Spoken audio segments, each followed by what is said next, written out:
Teman-teman, mari kita sama-sama siapkan hati kita masuk ke hadirat Tuhan, kita mulai ibadah kita pada malam hari ini.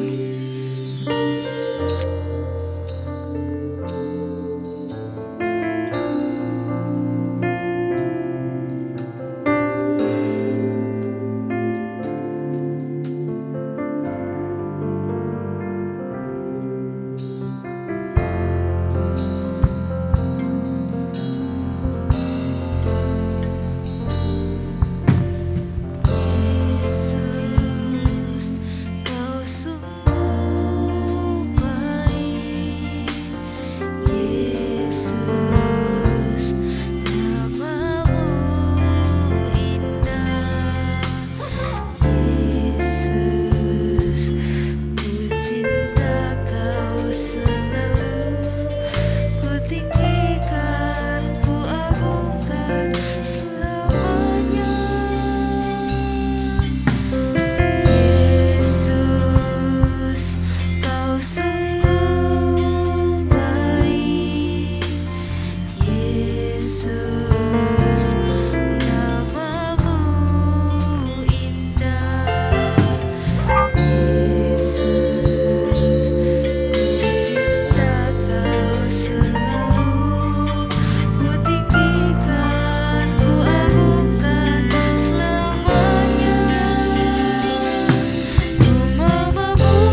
mohon Ica bisa mimpin dalam doa. Terima kasih Tuhan, terima kasih Yesus. Terima kasih untuk kesempatan pada sore hari ini kami dapat beribadah GOGC secara online. Kiranya Kau berkati ibadah ini dari awal hingga akhirnya agar menjadi berkat bagi para jemaat-Mu yang menonton Tuhan Yesus. Terima kasih Tuhan, hanya di dalam nama Tuhan Yesus kami berdoa. Haleluya. Amin. Amin. Shalom teman-teman. Masih semangat untuk memuji Tuhan? Masih. Pastinya masih semangat ya. Kita semua percaya bahwa Allah kita adalah Allah yang dahsyat. Amin. Amin. Amin. Yuk kita naikkan pujian Yesusku dahsyat.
Siapkan hati kita akan mendengarkan firman Tuhan. Mari kita naikkan pujian.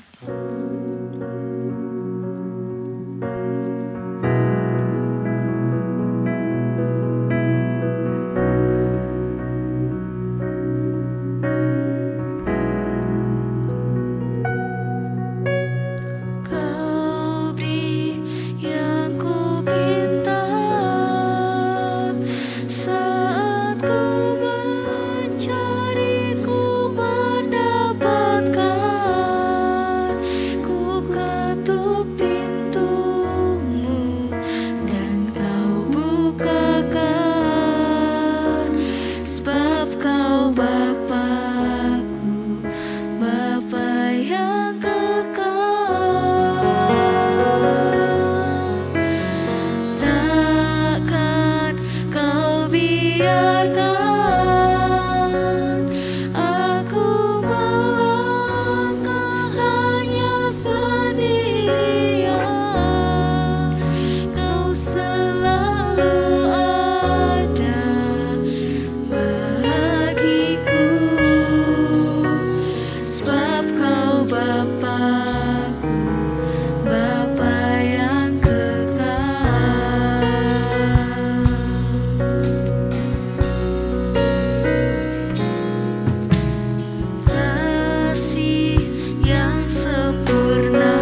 kasih Tuhan, terima kasih Yesus. Kami ucap syukur karena Engkau tidak pernah meninggalkan kami. Engkau adalah Bapa kami yang kekal, yang selalu bersama-sama dengan kami.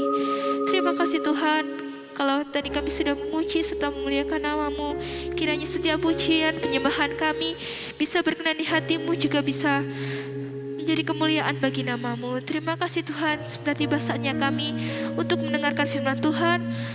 Urapi setiap kami yang akan mendengarkan, urapi hati dan juga telinga kami supaya kami bisa dengar-dengaran akan firman-Mu dan bisa menerapkan firman-Mu dalam kehidupan kami sehari-hari.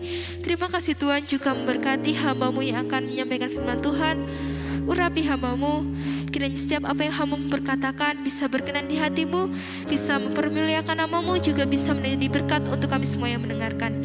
Terima kasih Bapa, terima kasih Yesus. Kami sudah berdoa dan mengucap syukur. Haleluya.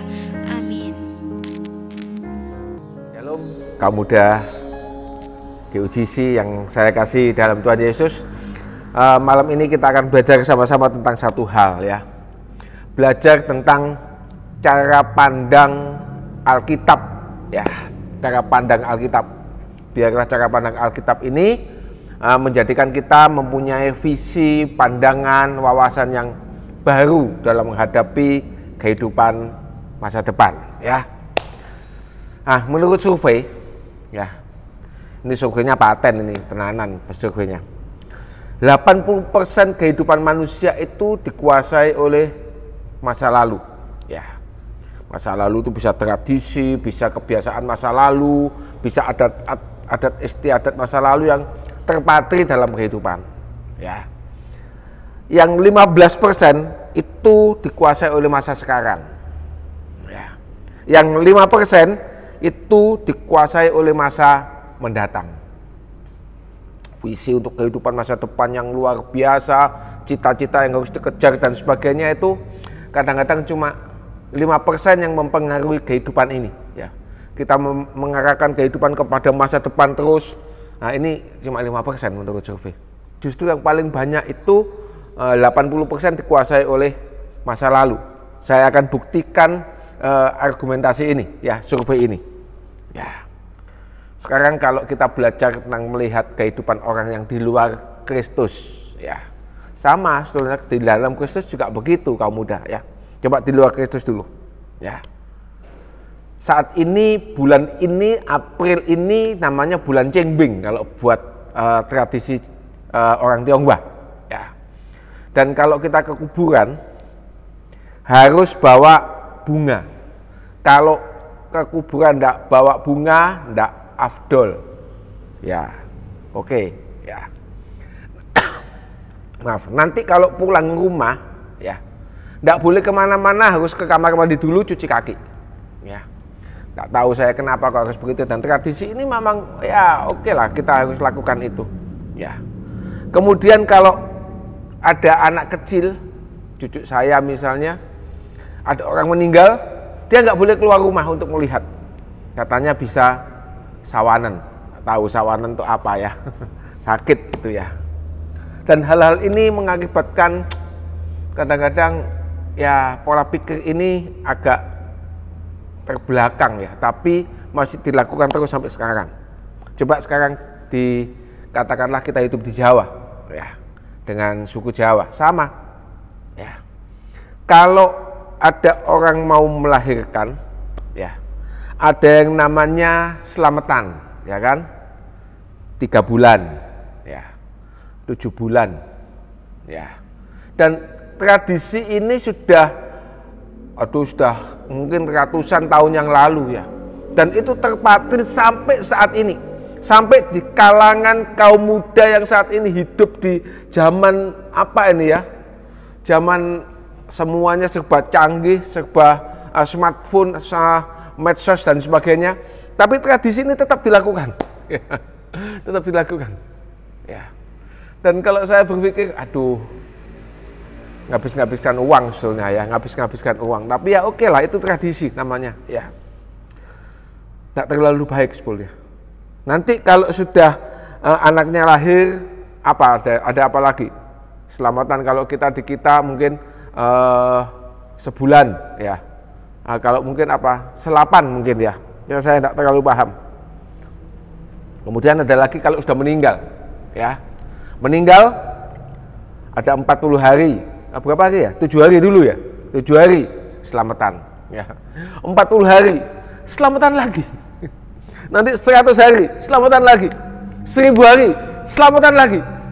Saya berpikir, aduh, kapan ya habisnya dana untuk cuma selamatan ya. Dan dampaknya saya pikir, dampak apa sih bagi kehidupan? Nggak ada dampaknya sama sekali sebetulnya. Kalau keluar uang kan pasti, ya justru itu malah melemahkan ekonomi kita, apalagi saat-saat pandemi seperti ini, dan kita harus memaksakan hal-hal yang seperti itu. Dan ini adalah kejadian-kejadian yang sepertinya memang mungkin secara dari pandangan ekonomi nggak terlalu bagus sebetulnya, nggak terlalu bagus ya. Apalagi kalau kita lihat dari pandangan Alkitab, ya. Hal-hal yang seperti ini merugikan kita. Alam pikiran kita menjadi terbawa ke hal-hal yang berbau, ya mungkin sedikit-sedikit klinik lah. Dan kaum muda saat ini kadang-kadang masih banyak terpengaruh dengan hal ini. Harus dilakukan, kalau nggak dilakukan gimana? Nggak baik, ya paling nggak nanti diawasi tonggo dan sebagainya. Harusnya kalau kita punya wawasan Tuhan Yesus, wawasan firman Tuhan, wawasan Alkitab, hal yang seperti ini nggak perlu kita lakukan, nggak perlu. Ya, saya jujur sebagai orang Kristen, saya ya sejak kaum muda saya dididik di gereja ini dan saya melakukan hal-hal yang tidak perlu saya lakukan. Buat apa ya, buat apa? Bapak saya meninggal, saya nggak pernah untuk ada acara 3 hari, 7 hari, 40 hari, 100 hari, lupa saya, tak tahu berapa hari meninggal yang lalu, waktu papa saya meninggal ya. Dan saya nggak pernah melakukan hal yang seperti ini. Saya pikir secara logika, buat apa menghabiskan uang? Iya. Sekarang kita masuk dalam kekristenan ya. Kekristenan itu lebih apa ya? Lebih luar biasa lagi kalau wawasan kita mengenal dengan betul apa yang menjadi wawasannya Tuhan Yesus, wawasan Alkitab. Ya. Kita tahu bahwa keselamatan itu adalah kasih karunia kaum muda. Ya.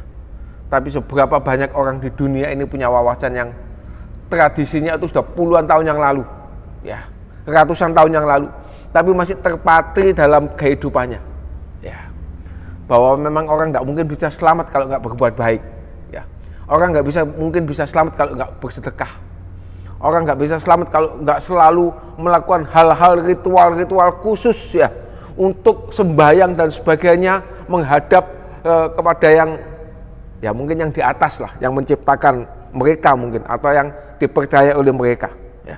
Dan ini menyebabkan pemahaman-pemahaman yang seperti ini bertentangan dengan Alkitab yang kita punya, ya. Masuk dalam pola pikir kita, dan pola pikir yang negatif ini seringkali menghancurkan wawasan kita, ya. Menghancurkan wawasan kita nggak paham tentang masa depan ya masa depan, ya. Masa sekarang ya masa sekarang. Tapi masa yang lalu ini selalu terbawa dalam kehidupan kita. Kenapa kita nggak hidup ini diarahkan aja ke arah yang lebih pas, masa depan kita yang luar biasa, ya. Ajaran-ajaran Kristen juga nggak terlalu baik, juga nggak terlalu ada pendeta-pendeta yang boleh saya katakan tanda petik, nggak terlalu komplit dalam pengajarannya, nggak terlalu komplit dalam pengajaran. Dia selalu ajaran seperti ini: datang ke gereja, aktif dalam ibadah, kasih persembahan, nanti kamu akan diberkati Tuhan. Jadi orang Kristen itu selalu diberkati Tuhan. Kalau kamu jadi orang Kristen miskin, itu ada kesalahan dalam hidupmu. Dosa sama Tuhan, kamu nggak ngasih sedekah dan nggak ngasih perpuluhan dan macam-macam. Dan hal-hal yang seperti ini banyak kita dengar, ya. Kaum muda saya pikir cukup dewasa dalam wawasan, dalam pemikiran, pasti mengerti tentang hal-hal yang seperti ini. Dan itu sama sekali nggak benar, ya. Kita ini adalah generasi-generasi yang ditebus oleh darah Tuhan Yesus, masuk dalam generasi di mana kita adalah generasi yang cinta kepada Tuhan Yesus sungguh-sungguh, dan Tuhan mengasihi kita dengan sungguh-sungguh tanpa pamrih apapun juga, ya. Dan kasih karunia-Nya itu cukup semuanya untuk semua kehidupan kita. Kalau kita harus melakukan kebaikan, melakukan katakanlah mungkin perpuluhan, melakukan persembahan dan sebagainya, bukan karena itu untuk agar kita diberkati kembali, untuk kita agar selalu sehat, tak pernah sakit, tidak begitu. Ya. Tapi karena memang kasih karunia-Nya itu luar biasa buat kita diselamatkan sampai nanti masuk ke dalam kerajaan surga, sehingga apa yang kita lakukan adalah merupakan satu pewujudan kita. Ya. Betapa Tuhan itu mengasihi kita, dan kita mewujudkannya dengan mengasihi Dia juga, dengan apa yang kita punya, dengan apa yang kita bisa. Gitu kaum muda. Ya. Kan kita ambil contoh. Kita tahu bahwa ajaran-ajaran yang turun-temurun terpatri dalam kehidupan kita tadi berapa? 80%. Ya. Dan ternyata ini bisa saya buktikan dengan satu cerita tentang Tuhan Yesus waktu berjalan di atas air di malam hari. Dalam Matius 14 ayat 22 sampai 33. Kita baca semuanya biar GOGC paham tentang cerita ini. Saya bacakan pelan-pelan. Sesudah itu, Matius 14 22 sampai 33. Sesudah itu, Yesus segera memerintahkan murid-muridnya naik ke perahu dan mendahulunya ke seberang. Sementara itu ia menyuruh orang banyak pulang. Orang banyak suruh pulang semuanya. Murid-muridnya suruh naik ke perahu ke seberang duluan, mendahului dia. Dan setelah orang banyak itu disuruhnya pulang, Yesus naik ke atas bukit untuk berdoa seorang diri. Ketika hari sudah malam, ia sendirian di situ. Perahu murid-muridnya sudah beberapa mil jauhnya. Beberapa mil berarti 1 mil 1,6 kilo, beberapa mil mungkin sekitar 5 mil, 8 kilo, 10 kilo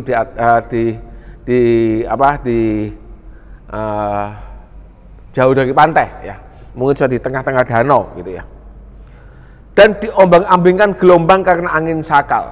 Ya, dari ombang-ambingkan gelombang karena angin sakal. Angin sakal itu adalah angin yang menerjang perahu dari depan ya, sehingga perahunya mau maju ke depan, anginnya tuh ngantem ke depan ya, ngantem perahunya dari depan, sehingga perahu ini nggak bisa jalan ya, nggak bisa jalan, dan otomatis ada gelombang yang di depan perahu itu juga naik ke atas ya, sehingga perahu itu memang diombang-ambingkan dalam keadaan yang nggak bisa jalan sama sekali ya, di tengah-tengah danau itu. Nah, perahu murid-muridnya sudah beberapa mil jauhnya dari pantai dan diombang-ambingkan gelombang karena angin sakal. Kira-kira jam 3 malam ya, datanglah Yesus kepada mereka berjalan di atas air. Ayat ini kita tahu yang datang Tuhan Yesus, tapi kan muridnya nggak tahu, sehingga ayat ini muncul. Ketika murid-muridnya itu melihat dia berjalan di atas air, mereka terkejut dan berseru, apa? Itu hantu! Lalu berteriak-teriak karena takut. Waduh, teriak-teriak karena ketakutan. Hantu, hantu! Tetapi Yesus segera berkata kepada mereka, tenanglah, aku ini, jangan takut. Ya, satu, mereka berteriak itu hantu. Lalu Petrus berjalan dan menjawab dia, Tuhan, apabila engkau itu, suruhlah aku datang kepadamu berjalan di atas air. Kata Yesus, datanglah. Maka Petrus turun dari perahu dan berjalan di atas air mendapatkan Yesus. Tetapi ketika dirasakannya tiupan angin, takutlah ia dan mulai tenggelam, lalu berteriak, Tuhan, tolonglah aku. Oh, luar biasa loh, Petrus ini sudah bisa berjalan di atas air loh, kalau karena perintahnya Tuhan Yesus ya. Segera Yesus mengeluarkan tangannya, memegang dia dan berkata, hai orang yang kurang percaya, mengapa engkau bimbang? Lalu mereka naik ke perahu dan angin pun redalah. Dan orang-orang yang ada di perahu menyembah dia, katanya, sesungguhnya engkau anak Allah. Seperti yang saya katakan tadi, bahwa masa lalu itu menguasai kehidupan berapa? 80%. Dan terjadi kan, muridnya Tuhan Yesus ini loh sudah belajar dengan Tuhan Yesus mungkin dalam pengajarannya 3,5 tahun, mungkin sudah 2 tahun ini ya, masuk mungkin tahun yang ketiga mungkin ya, harusnya sudah mulai mengerti banget bahwa pemikiran Tuhan Yesus ini sudah mulai masuk dalam kehidupannya dia. Tapi ternyata ya juga masih harus banyak belajar ya, banyak belajar mereka. Dan ternyata benar, orang kalau kena ada suasana gelap, ya, lihat cerita ini, ya. Kalau lihat suasana gelap, ya, laut bergelombang kayak gitu, ya. Kemudian tiba-tiba dari kegelapan itu muncul, katakanlah mungkin bajunya Tuhan Yesus itu putih gitu ya, atau hijau, atau ungu mungkin ya. Berjalan di atas laut sendirian, sepi, tiba-tiba ada tokoh yang berjalan. Apa yang menjadi pemikiran otak mereka? Bukan masa sekarang yang mereka belajar saat itu kepada Tuhan Yesus. Oh, itu mungkin Tuhan Yesus. Oh, itu guru kita sedang menolong kita. Ya, enggak begitu. Ya, apalagi mikir masa depan. Tidak mungkin itu setan atau hantu, itu pasti adalah malaikat yang menolong kita. Wah, nggak ada pemikiran yang seperti itu. Ya, ternyata memang apa yang disebutkan mereka itu hantu. Itu kan pemikiran masa lalu, GUGC. Ya. Pemikiran yang menguasai pikiran kita kan, kaum muda saat ini. Ya. Dan kalau kita ada sesuatu yang menakutkan, kita bengoknya apa? Hantu. Apa seringkali kita bilang, oh Tuhan Yesus itu, kan enggak kan? Padahal mereka ini muridnya ini belajar dengan Tuhan Yesus itu sudah tahunan, sudah 2,5 tahun mungkin atau 3 tahun. Ya, satu itu, lihat betapa penguasaan masa lalu itu menguasai kehidupan kita dan menjadi jahat kan, menjadi tidak benar kan kehidupan ini. Apalagi yang kedua ini. Nah, yang kedua lebih nemen lagi, mengurangi imannya, berjalan di atas air dan kemudian ceblok karena tidak beriman dan kemudian jatuh. Harusnya Petrus itu tenggelam dan mati. Ya, untung ada Tuhan Yesus. Petrus itu waktu berjalan, waktu melihat, oh itu Yesus tiba-tiba. Waktu Yesus datang ngomongkan, tenanglah ini aku, mereka tenang. Ya. Tapi waktu kemudian Petrus dengan keyakinan yang kuat, oke Tuhan aku akan jalan ke sana. Tuhan ngomong apa? Oke datanglah. Petrus dengan keyakinannya, dengan imannya, karena dia yakin itu ada Tuhan, ada guru, imannya naik kan. Kemudian langsung berjalan. Herannya dia tanpa sadar mungkin ya, atau mungkin dia sadar dengan kepercayaan yang sangat tinggi, dengan imannya, dia merasa bahwa oh ternyata aku bisa berjalan di atas air. Tapi sekali lagi, pemikiran masa lalu, ya, doktrin masa lalu, ya, kebiasaan masa lalu, ya, karakter masa lalu, ya. Kalau kebiasaan, kalau jadi lama-lama kan namanya jadi karakter. Mancep di otaknya Petrus. Ngomongnya kayak gini pasti otaknya Petrus. Kalau orang berjalan di atas air, ya, apalagi ada gelombang, nggak mungkin bisa. Mana bisa? Ya. Mana ada orang bisa berjalan di atas air? Nggak bisa. Iyalah Tuhan Yesus. Aku ini manusia. Ya. Yang gitu pemikirannya Petrus.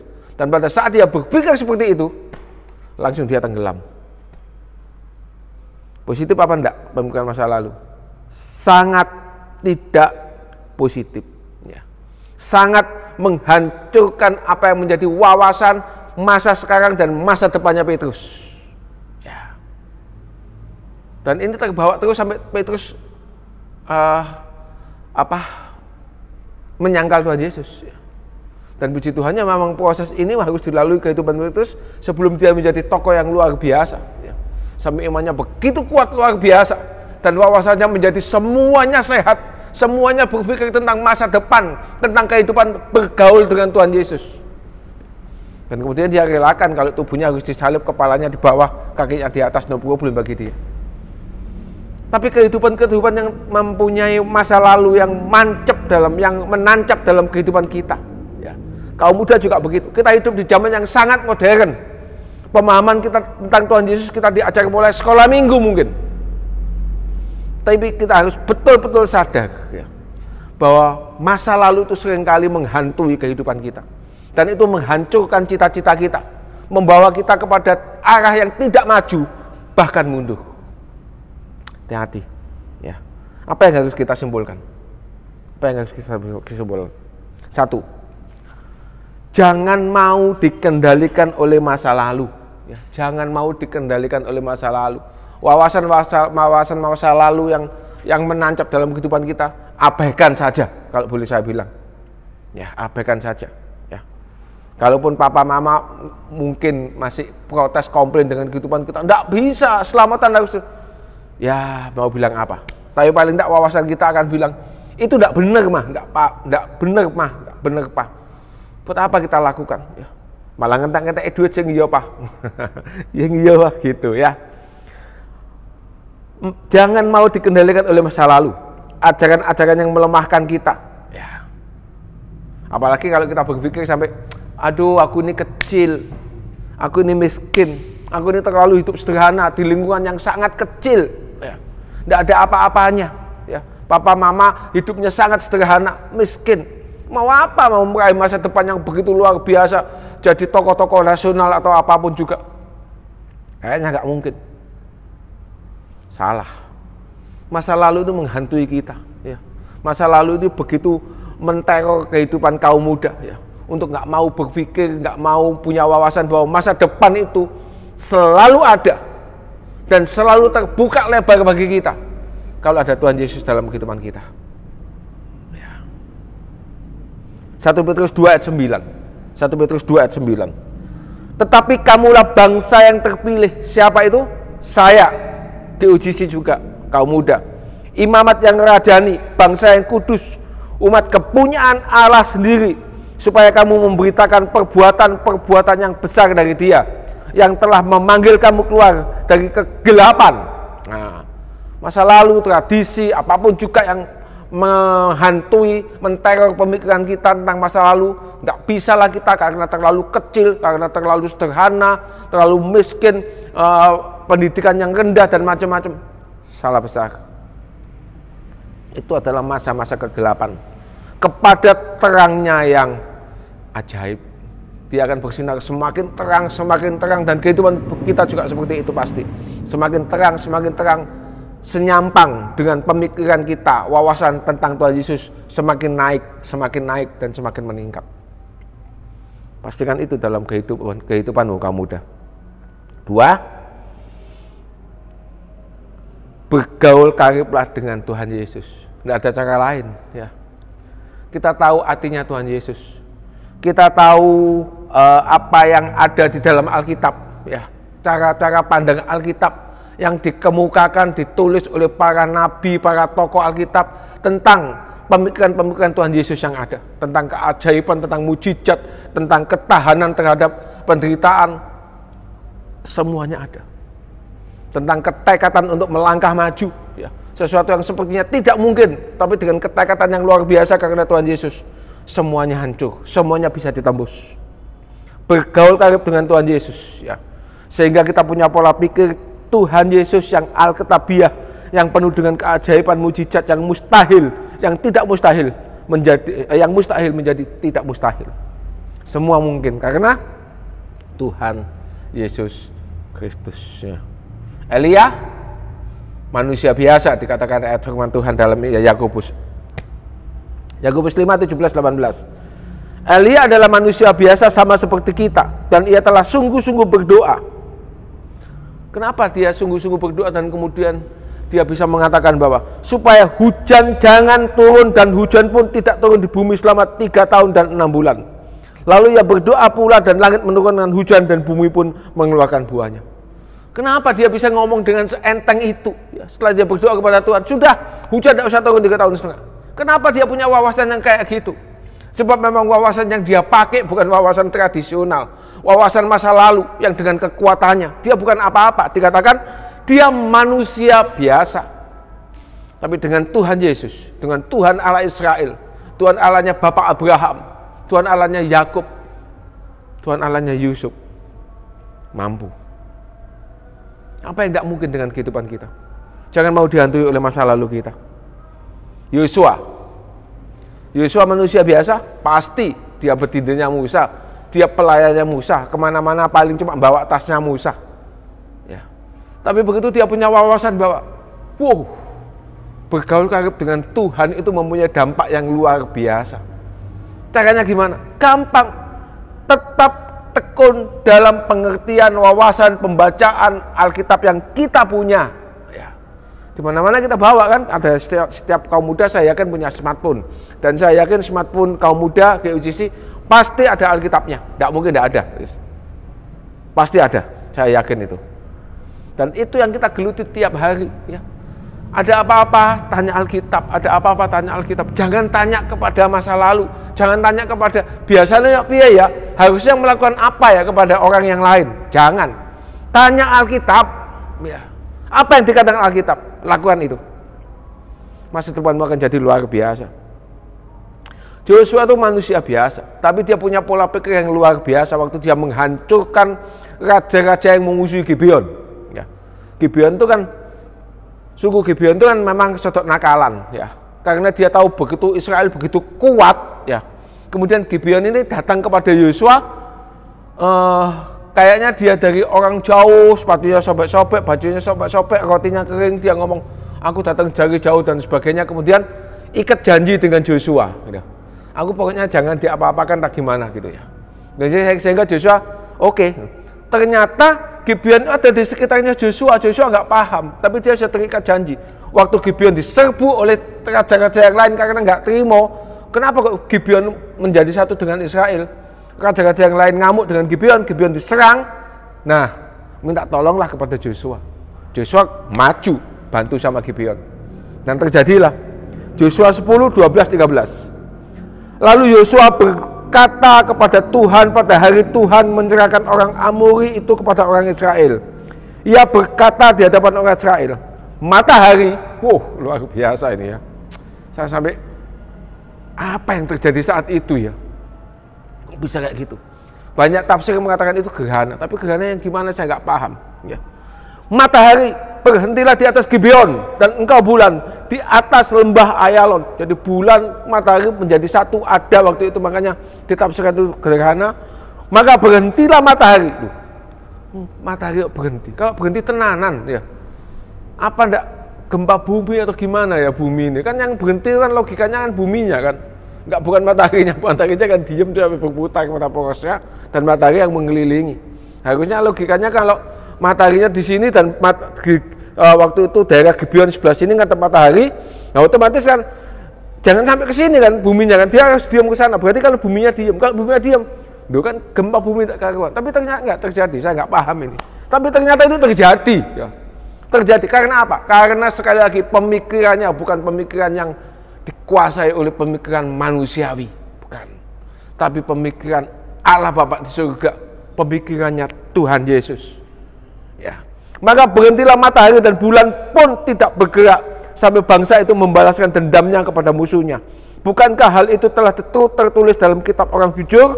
Matahari tidak bergerak di tengah langit dan lambat-lambat terbenam kira-kira sehari penuh. Mau bilang apa? Ya.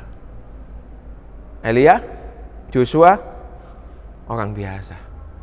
Ya. Tapi kita tahu dampaknya luar biasa karena pengalaman bergaul karib dengan Tuhan. Ya, GOGC, saya tidak perpanjangkan renungan sore ini, malam ini. Yakin dan percaya dengan renungan ini GOGC boleh ambil sarinya, ya, boleh ambil hikmahnya.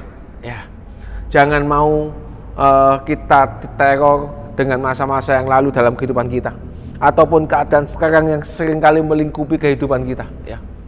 Kita merasa terlalu kecil, tidak bisa apa-apa, miskin, dari keluarga yang tidak mampu dan sebagainya. It's no problem. Ya, itu tidak masalah sama sekali bagi Tuhan. 0 masalah, bukan 0,1 masalah, bukan, tapi 0 masalah bagi Tuhan. Hadapkan hidupmu, belajar, jangan mau terpatri dengan masa-masa yang lalu. Jangan mau terpatri dengan keadaanmu saat ini. Ya. Tapi belajarlah bergaul karib dengan Tuhan sungguh-sungguh. Ya. Orang-orang biasa yang bergaul dengan Tuhan yang ajaib itu akan merubah hidupmu. Akan menjadikan engkau luar biasa. Menjadi teladan bagi sekelilingmu. Menjadi kebanggaan bagi Tuhan Yesus. Juga bagi engkau sendiri. Yusuf yang orang biasa. Diangkat tinggi-tinggi. Siapa yang dibanggakan? Keluarganya bangga. Tapi juga dia sendiri merasa bahwa aku ditolong Tuhan. Tidak ada kesombongan, tapi bangga mungkin iya. Ya. Kesombongan hilangkan dari hidup kita. Semuanya kalaupun kita merasa bangga, biarlah kebanggaan itu kita kembalikan kepada karena Tuhan yang menolong aku. Puji nama Tuhan. Kiranya renungan jadi berkat, jadi kekuatan bagi kita semua, kaum muda GOGC ya saat ini yang dengar firman Tuhan. Puji Tuhan. Kita akan berdoa sama-sama. Tuhan Yesus yang kami sembah, Tuhan Yesus yang kami muliakan, Tuhan Yesus yang kami agungkan, Tuhan Yesus yang kami kasihi. Kami mengucap syukur untuk sore yang luar biasa ini Tuhan, di mana kami boleh memuji nama-Mu, memuliakan Engkau yang begitu mengasihi kami. Terlebih kami boleh dengar sabda firman-Mu Tuhan, yang boleh kami begitu percaya untuk menguasai kehidupan kami sepenuhnya, untuk menghadapi masa depan kami yang luar biasa. bersama dengan Tuhan Yesus Kristus. Biarlah kami boleh buang masa-masa lalu yang seringkali menggerogoti pemikiran kami sehingga kami tidak bisa maju Tuhan. Kami tidak mempunyai wawasan tentang Engkau dan menjadikan kami menjadi bingung. Kami menjadi begitu bercampur baur Tuhan antara tradisi dan Tuhan Yesus. Tapi biarlah kami malam ini boleh belajar bersama-sama. Kami akan mengutamakan Engkau. Kami akan mengerti akan wawasan-wawasan Alkitab. Kami akan bergaul karib dengan Tuhan Yesus. Dan kami yakin kami akan mendapatkan hal yang luar biasa, masa depan yang sangat cemerlang bersama dengan Tuhan Yesus yang kami kasihi. Terima kasih Tuhan Allahku, terima kasih Tuhan Yesus yang maha baik. Engkau berkati kaum muda Tuhan di tempat ini. Engkau berkati GOJC Tuhan, seberapa banyak mereka yang dengar sabda firman-Mu malam ini. Berkati mereka Tuhan dalam segala apapun juga, cita-cita mereka, kebutuhan mereka Tuhan. Semuanya kami serahkan di dalam tangan Tuhan Yesus saja. Kiranya segala berkat dari Allah Bapa di surga, cinta kasih Tuhan Yesus, persekutuan dengan Roh Kudus nantiasa boleh menguasai kami saat ini sampai Engkau jemput kami masuk dalam kerajaan surga yang mulia. Haleluya. Amin.